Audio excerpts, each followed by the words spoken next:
Hello and thank you for joining us for Northwest Newsweek Year in Review, Episode 3. We entered the home stretch of the year with September opening up with a bizarre incident in Atikokan after a 53-year-old man was arrested and charged for allegedly administering a noxious substance to a woman, confining her against her will, and assaulting her a month and a half prior. Atikokan OPP say Brian Bates was charged with forcible confinement, assault with a weapon, and numerous other charges. But it was only brought to light following a post on social media by OPP Commissioner Thomas Carrique that Bates was in possession of an arsenal of firearms. Officers seized 70 firearms from multiple properties owned by the accused, along with drum magazines, 91 kilograms of ammunition, and body armor. Many of the firearms and devices seized are prohibited under Canadian law. If you had Snap Federal Election on your 2021 bingo card, congratulations! Prime Minister Justin Trudeau called upon the Governor-General in August to dissolve Parliament and send Canadians back to the polls in September. For Thunder Bay Superior North and Thunder Bay Rainy River, voters chose to send both Patty Hajdu and Marcus Pulowski back to Ottawa. In Kenora, a similar result to the 2019 election was produced, but there were still some surprises that kept candidates and their supporters on the edge of their seats until the very end. 1 year and 11 months after being elected for the first time, Conservative Eric Malillo is going back to Ottawa after successfully defending his seat against 4 challengers, including a very strong push from the NDP's Janine Seymour. But in the end, it was Malillo with a resounding 2,800 vote lead, which put him over the top. It's an incredible honor to continue to serve. Our riding continue to work. There's obviously a lot more work to do after only 2 years, so I'm very excited by that opportunity and thankful to all those that put their trust in me. Seymour started the evening with many early polls working in her favor, and for a time it felt like she had Malillo on the ropes. But things slowly turned somber as the night played on. She says she's still trying to reconcile the fact that many of the issues she campaigned on will still be there. We're still not going to have those discussions. So if not now, when? The issues that I was raising were issues that need to be spoken about, and clearly Kenora doesn't want to speak about them. On a national scale, the results put the country back where it was at the beginning of the election with a Liberal minority government.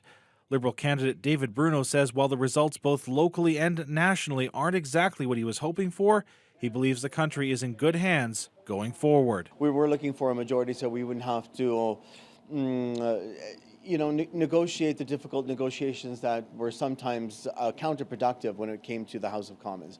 So having said that, yeah, I'm very pleased that it's going to be a Liberal government and we're going to continue on. Malillo says the final seat count and the Liberal minority outcome look eerily similar to 2019 and believes this solidifies the sentiment that this was an unnecessary election. But he plans to continue to keep the government to account and more from the opposition benches. But as well, the other side of that is the working committee, the work sort of behind closed doors to work collaboratively with not just the government but the other opposition parties to advance our region's interests forward. And in a pair of moments rarely seen on election night Monday, both Seymour and Bruno came to the Malillo wrap party to offer their congratulations and reflect on a well-fought campaign. Adam Riley, TBT News. In the aftermath of the federal election, questions and controversy lingered over a lack of access in some area First Nations in the Kenora district. It was alleged that 3 remote communities did not have access to day of election polls and instead were only given access to advance polls. The most notable sight at some polling stations on election day were long lines, but in some remote First Nations here in the Northwest, there were no lines or polling stations for that matter. The NDP's Get Out the Vote coordinator Tanya Cameron says she was contacted by Pikangikum Chief Dean Owen, who says there was no polling station in his community Monday. Cameron contacted the region's returning officer who stated Pikangikum requested an advanced poll due to the annual hunt in lieu of an election day station. I immediately messaged the chief and he said, no, that's not what he agreed to. He requested the advanced poll. Apparently there are hunters that were going to be away, so they wanted to be able to vote, but not everyone hunts. So people remaining in the community were fully expecting to vote on election day. As it turns out, Pikangikum wasn't alone. It was one of 3 communities that only had advanced polls, the others being Poplar Hill and Cat Lake. On Thursday, Eric Malillo, who ran and won for the Conservatives in the Kenora riding, commented on the issue on social media, tweeting, I am very concerned about reports that voters in certain northern polls may have received incorrect voting information from Elections Canada, agreeing there should be an investigation into what happened and that it never happens again. He says he isn't sure if Monday's outcome would be any different, but he does consider what happened very concerning. I'm not going to make assumptions about who someone who didn't vote would have voted for had they voted or anything like that. But obviously, it's not.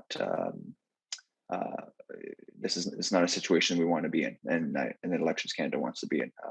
We have to ensure that this is rectified, and of course, moving forward into the future to ensure that it never happens again. Another election day polling station snafu experienced by First Nations in the Kenora district happened in Grassy Narrows. According to Cameron, the polling station there didn't become operational until 1 p.m. Central Standard Time, leaving residents there only 7.5 hours to cast their vote, unlike the rest of Canada, which received 12 hours. And so that was a late open. Chief Fobister had requested that it close later since it opened late, and that was denied. An Elections Canada spokesperson insists they had a deal in writing with the 3 First Nations to hold their vote on the 13th instead of regular voting day at their request due to the start of hunting season. Officials in Cat Lake and Pikangikum were not available for comment. Adam Riley, TBT News. It was years in the making and at times had some questioning whether or not it would ever become a reality. But at the end of October, any and all possible notions of that idea were put to rest. Greenstone Mine is a go. Officials from across the region gathered at the site to mark the beginning of construction. It's incredible. We've been working for this for so long now. It's been a heck of a ride already, and it's just getting going, so this train is out of the station. It is no longer considered proposed as the long-awaited Greenstone Mine has officially broken ground. Construction has begun on the massive project, which is expected to create 2,100 immediate jobs and bring a major boom into the region. The Geraldton Gold Zone previously supported mines here between 1938 and 1970. It is that legacy through the tailings from those mines that Greenstone Mine will make its fortune, with more than 5 million ounces of gold expected to be produced over the initial 14 years.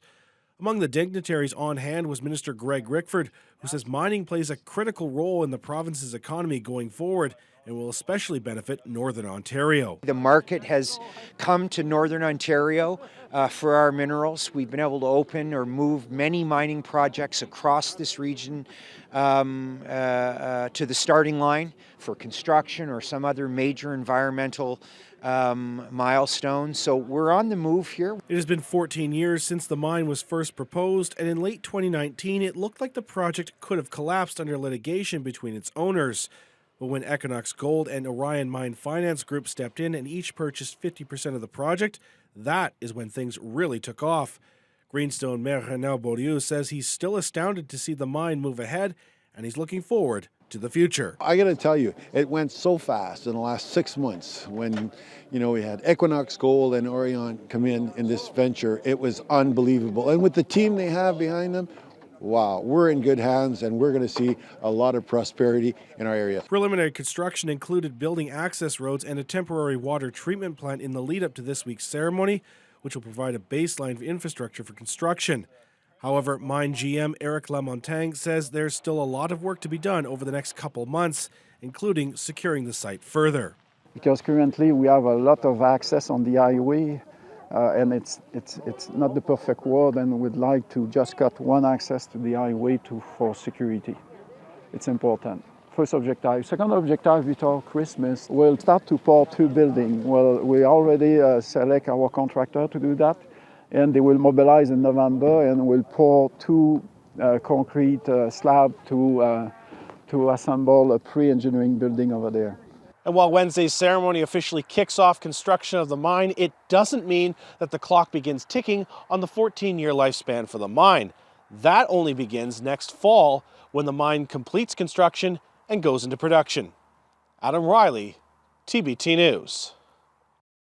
Thunder Bay Superior North MP Patty Hyde was given a new role following her September election win, shifting from the health portfolio to Minister of Indigenous Services, calling it a portfolio she's passionate about. Haidu faced several challenges right away, with a decision looming on whether or not her government would appeal a court ruling to give billions of dollars to Indigenous children who are in the child welfare system, all the while continuing with the task of bringing clean drinking water to First Nations. Corey Nordstrom has more. Patty Haidu has been moved to her 4th ministerial duty with the unveiling of the new federal cabinet on Tuesday. Haidu says she feels honored that Justin Trudeau named her to this position, which she has some familiarity with. It's something that the Prime Minister knows that I have a passion about, and that I've worked on many issues that intersect with Indigenous people over the number of years that I've been living in Northern Ontario. The newly named Indigenous Services Minister is looking forward to the work ahead, which includes the lifting of the final 44 boil water advisories on First Nations across Canada. It's a goal Trudeau promised to accomplish before becoming Prime Minister in 2015. This is a top priority for the Government of Canada, and I'm really looking forward to understanding those continued long-term boil water advisories better and meeting with those individual communities to hear their perspectives on how we more quickly accelerate this work. One of the first moves her office had to make was a critical one. On Friday, Ottawa chose to appeal a federal court decision to uphold 2 Canadian Human Rights Tribunal orders to pay billions to Indigenous children wrongly placed in the child welfare system. We spoke to Haidu a few days before that decision was made. Litigation isn't serving anybody. And so I'll be working with my colleagues over the next day or so that we can understand the next steps forward. There is no question that compensation needs to be paid for the historical human rights violations. Another new duty of Haidu's will be overseeing FedNor. The Thunder Bay Superior North MP is excited to shape the work being done at the Economic Development Agency to better fit the needs of Northern Ontario. Corey Nordstrom, TBT News. When we come back, officials with the Geraldton District Hospital honor a long-serving physician.